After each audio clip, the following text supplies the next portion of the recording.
welcome to Health and Wellbeing on ASO Radio and Television. I am Lois Apasambo. Well, it's been years since the signing of the Abuja Declaration.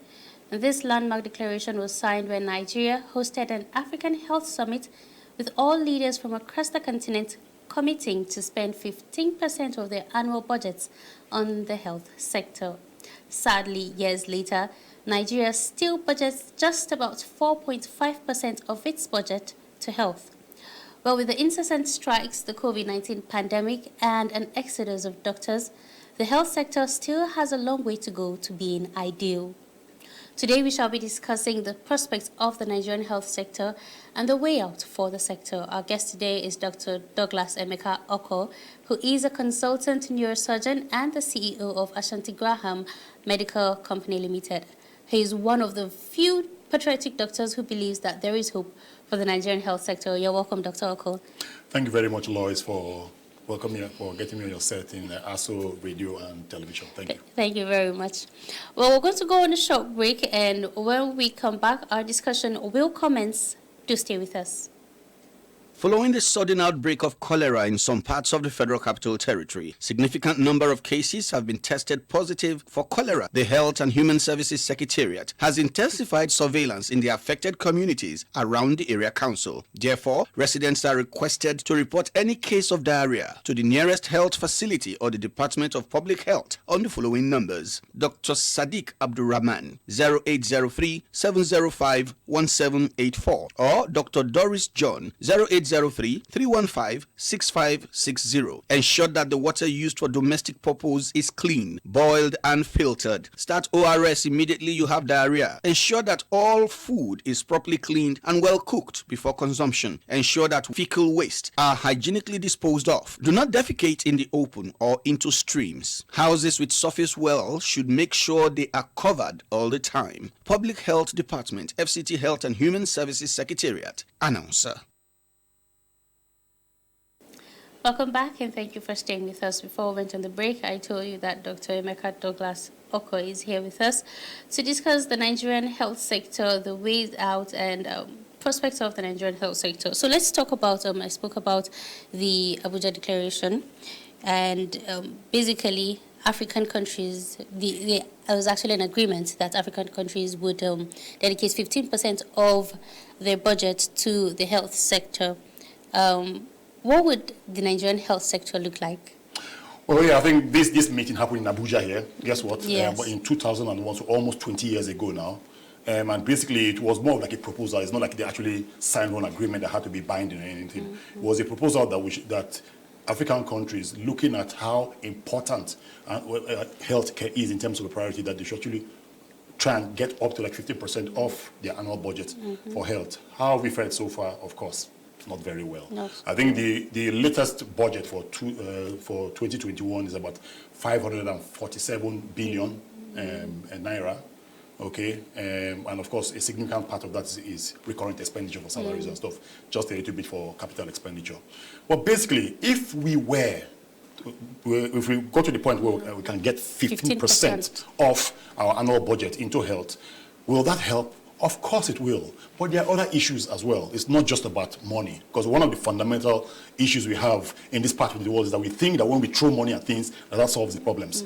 Money and resources are important. Financial resources are important, but there are other key factors that we actually need. But will actually bigging up our budget for health, will that actually help? Definitely it would. How would it help? Okay, key things. Number one, it will help in terms of putting in more resources for human capacity development. Our capacity is extremely weak in terms of human resource for health, extremely weak. Secondly, in terms of actually when you talk about the hardware, when you talk about buildings, equipment and stuff, it will definitely help. When you talk of actually promoting the proper governance in healthcare, okay? So in terms of whether taking up the standard of healthcare in Nigeria, it will help, but like I said, there are other key issues. But also, Nigeria also has the capacity to actually be a destination for tourism as well. For example, in the Central and West African sub-region in Africa, it has the capacity. So if you throw more money, at least in the right places within the healthcare system, you're actually going to actually improve the standards of healthcare and actually get to a point where, apart from doing your social welfareistic things for your people in Nigeria, to actually increase the standards of healthcare, you can actually make some money. You can actually, there's a business part of healthcare. Okay, Yeah. so definitely putting in more resources will definitely help with that. And you said there are certain other parts that need to be, like if we put money in some parts, let's talk about those parts that would actually need funding and that would help in boosting the health sector. Okay, so fundamentally, number one is the human resource for health. It is so fundamental. One of the key things I found out since I actually came back in the last 4.5 years back to Nigeria, and I preach it every time, is that there are 3 M's, okay, what we call man, and material, okay? There's a tendency for us to focus more of our resources, our energies on material and maybe man. Okay, or more material. Yeah. But there's a tendency, there's less tendency for us to focus those energies and those resources on man and mind. Okay, so when man and mind, you're actually talking about the human capacity within healthcare. Okay, so we need to focus significant resources there, and you're talking about training. Okay, not just training in terms of the technical capacity of the healthcare workers. Okay, but also the soft skills as well. I'm sure, lawyers, you have an idea when you go to hospital, the way the doctors, nurses, physiotherapists, the way they talk to you and stuff like that. We know that generally when it comes to customer service in Nigeria, in all sectors, be you buying stuff in a grocery shop or going to your mechanic or whatever, you know that it's generally very poor. Okay, but healthcare, the thing about healthcare, that sector, is that it actually deals with life and limb. Okay, so while all sectors seems to be suffering in Nigeria, that sector is something that we really need to focus.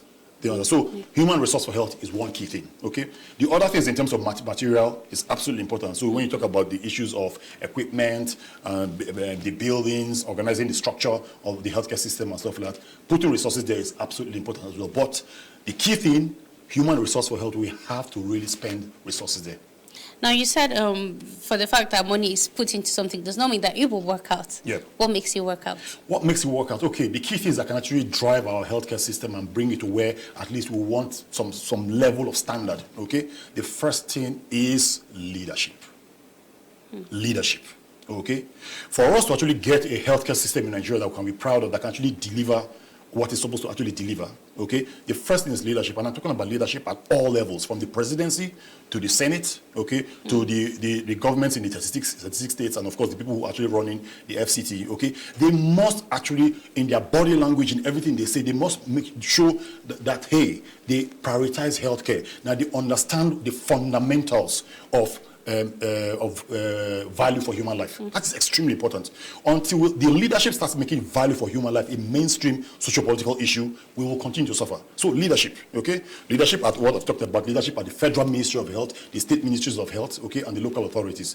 They need to actually come up with strategies and actually position themselves in a way that they're showing the public that, hey, we are really ready to tackle healthcare head on. Okay, that's the first thing. Second one is management. Okay, and management at the different levels. Management in the Federal Ministry of Health and the State Ministries of Health. Management in the facilities. Okay, extremely important. Thirdly, and I've talked about it already, the human resource for health, the human capacity. We need to actually really focus on that. Extremely, extremely important. If we don't take anything away from this 30-minute interview, let's take that away, that the human resource for health, the human capacity, we have to proactively and actively, do something about it. Because the human capacity within healthcare in Nigeria is extremely weak, Lois, extremely weak. Fourth thing is innovation.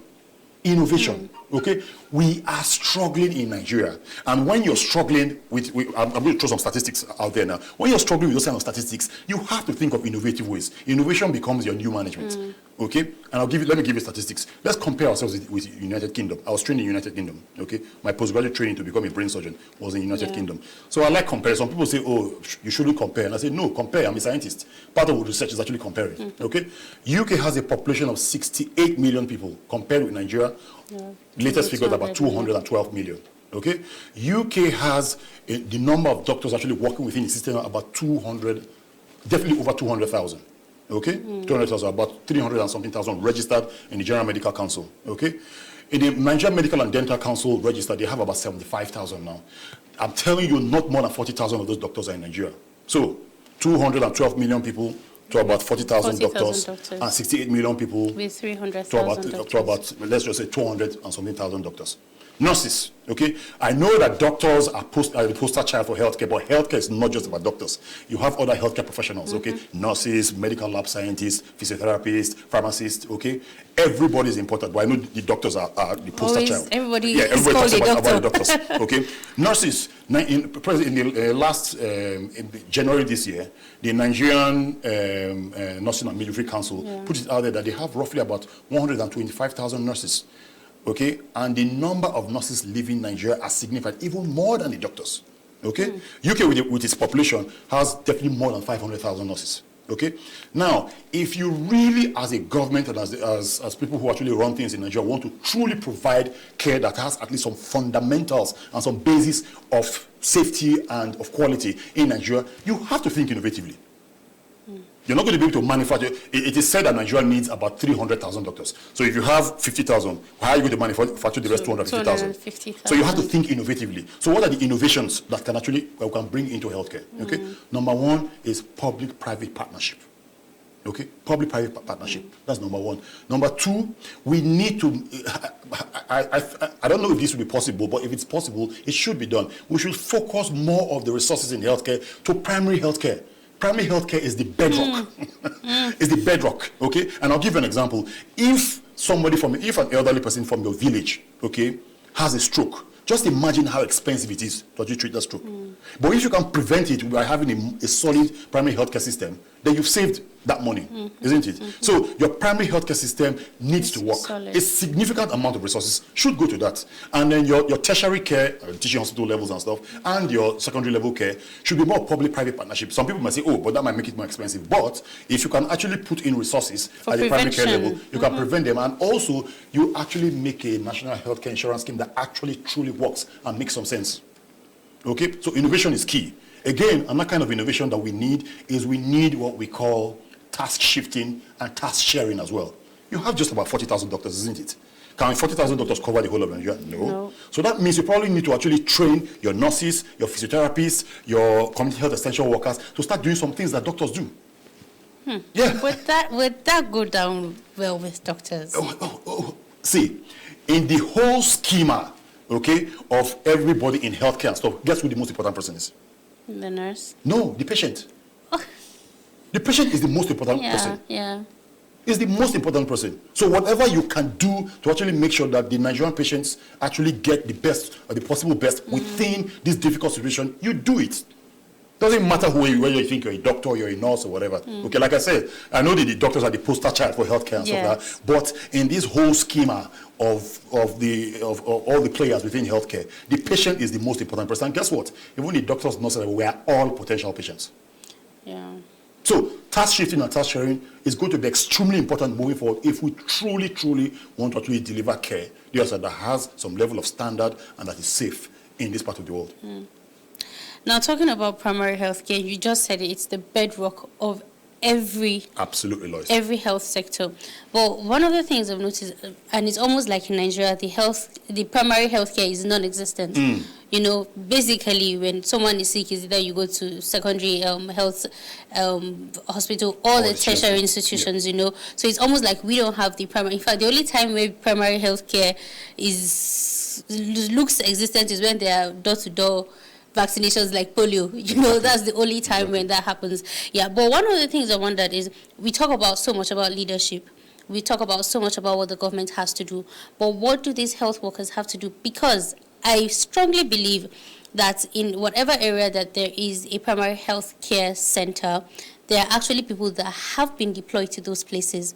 What happened to these people? Why are they not there? Well, see, the key thing is this, okay? When you create an environment, you actively create an environment where people can actually walk in and they are safe to walk in the place, they are happy walking in the place, that truly, truly helps. Okay? And of course, I've given you statistics about the numbers of doctors in Nigeria. Where do you think most of the doctors are in Nigeria? Most of them they're in the urban areas, isn't it? How many doctors do you think you have in your rural areas to be able to cover? So we have 774 wards.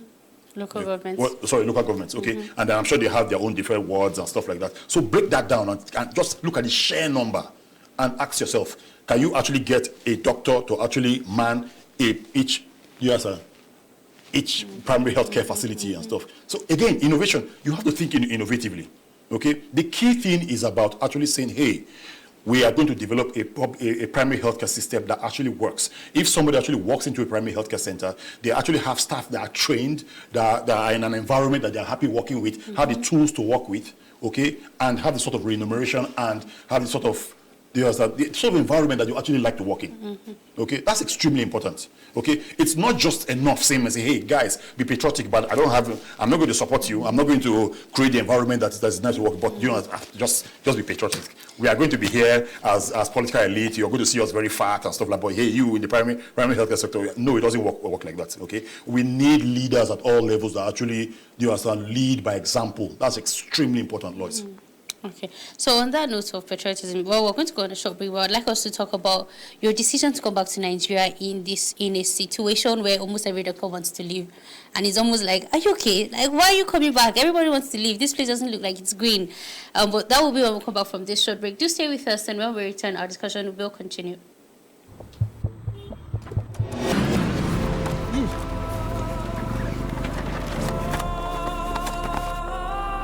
Sir, can you please give us the permission to search you?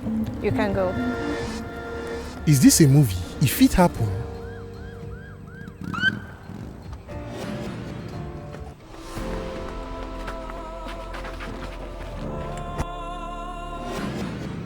Officer, I beg carry and go station. When our Oga come, you come meet am for there. Hey, Mr. Man, I cannot do that. Tell your Oga to come to our station when he returns. Am I in a movie? If it happen, Mama, please.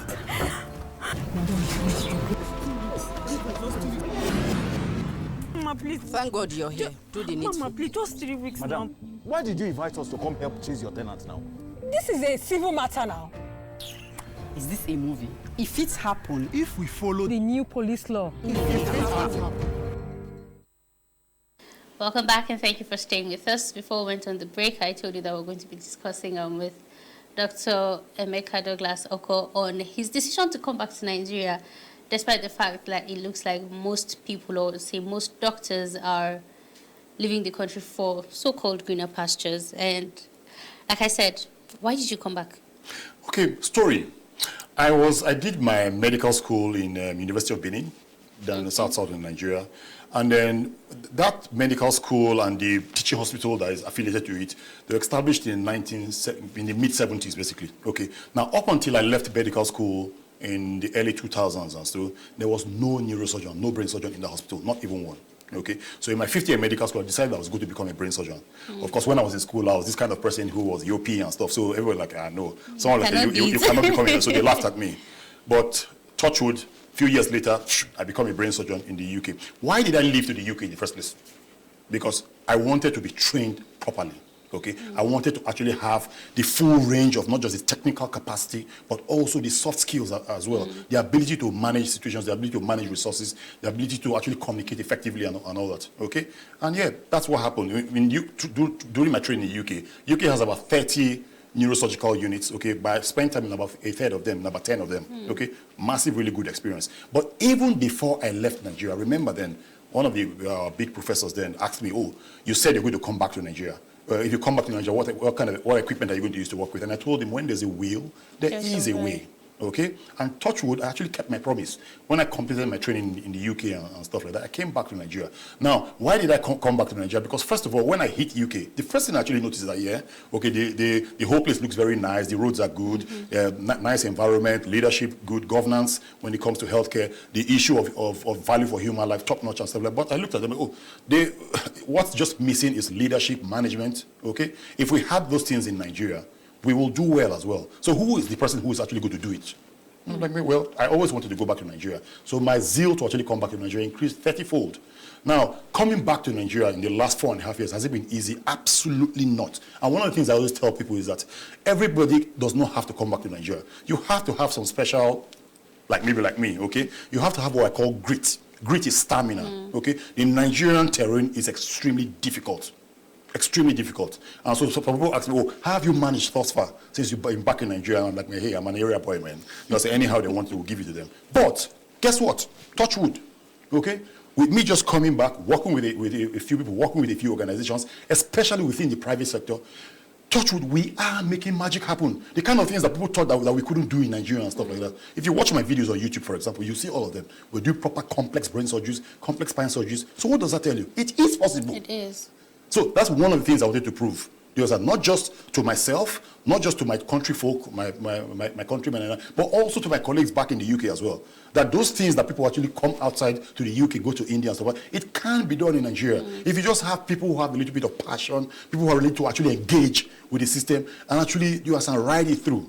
Just imagine if we actually had governments at all levels, we had private sector players and stuff who believe that this small thing that within just my small area of influence, that we're able to do this kind of thing. Imagine what could be done at a bigger level if we actually had governments, private players and stuff who understood the fundamentals of all the things I've talked about, the leadership, the management, the building human capacity, and last but not the least, actually creating innovative strategies of how we actually develop our healthcare system. So yeah, I came back to Nigeria, but the only reason I can survive in Nigeria is, number one, because of my personality. Number two, because I am a die-hard person. If I say I'm going to do something, I do it and I make it happen. Number three, passion.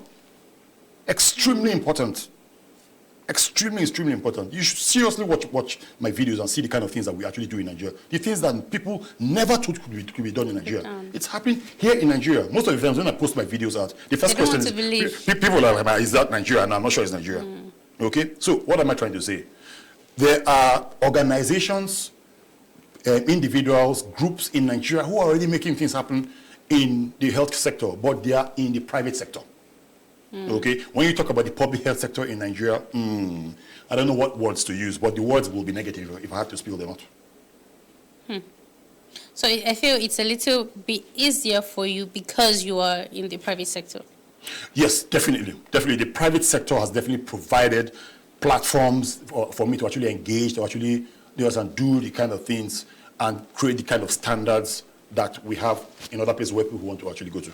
So do you believe, or what would you say are like the prospects for the Nigerian health sector, looking at the fact that, like you said, it's a tough terrain, it takes so much for you, it takes so much from you and for you to be able to do what you do. What are the prospects that you see in coming years for the Nigerian health sector? The prospects in the coming years will be great, and great only if there are three levels of people that I describe in Nigeria. Three levels. So there's the political elite, there's the middle class, and then there are those other people who are struggling to eke out their livelihood, more than 70% of the population. The only people that can actually tax the political class to actually start doing the right thing are the middle class. Okay? The middle class should start more of agitations and advocacy for building up a better healthcare system. Healthcare is so fundamental. There are three pillars on which any developed economy stands. They're health, education, and infrastructure. Okay? Health it's pivotal. We cannot run away from it. So that's number one. We need advocacy. We need to keep pushing. Okay? And the reason why we need to keep pushing is that it's clear that things can happen in Nigeria only if you create the right environment. And so we need to actually start putting pressure. The political elite on their own are not going to say, hey, you know what, we want to be very nice now and really for. No, they are not. So you need to actually put pressure, what I call positive pressure. Okay, because like I always say, every Nigerian deserves good healthcare. The Nigerian patients are worth it. That's actually my mantra. Yeah, my mantra. The Nigerian patients are worth it. Okay. Okay, so now let's talk about where you see the health sector. Like, that's prospects, they're actually prospects. But let's say in the next 5 years, in the next 10 years, do you think that there will be hope? Like I said, you have this small oasis, this small of excellence going on, isn't it? If you want to actually upscale that, okay, if you want to really upscale that, you need government intervention. Okay, so whatever healthcare is going to be in the next 5 years, next 10 years, is going to depend on what our governments and governance and leadership and management in healthcare is going to depend on what it's going to be like. So it's difficult to say. If we do have, I'm not going to talk about this government now. I think this government goes out in the next 2+ years, okay? So we are hoping that the next governments that will come in, but we need to start that process now in terms of the advocacy and start pushing that, hey, guys, you need to actually focus on healthcare. It's extremely important. So we need to start that advocacy. So I'm hoping that if we do have the next people in governance, the next people who are going to come after the guys who are running things now, next people in governance, if they do decide to really focus on healthcare, they really understand the socio-political issues of value for human life, and they actually start doing all the right things, going through all the right processes, the right strategies, and actually implementing things, not just on paper, not just on paper and stuff, and truly start implementing things and stuff like that. Nigeria has a great place to go when it comes to healthcare. Like I said, we do have the potential to be the hub of medical tourism in Central and West Africa. Well, thank you very much, Dr. Okor, for taking out time to be here with us in health and well-being, and I really admire your patriotism. I just hope that so many doctors will be able to watch this and imbibe that spirit, because we actually do need it. Thank you very much for taking out time to be here with us. Well, that's the size. Thank you. Well, that's the size of our package today on health and well-being. Do remember to keep it a date with us, same time and next time. I am Lois Apasambo. Do stay safe.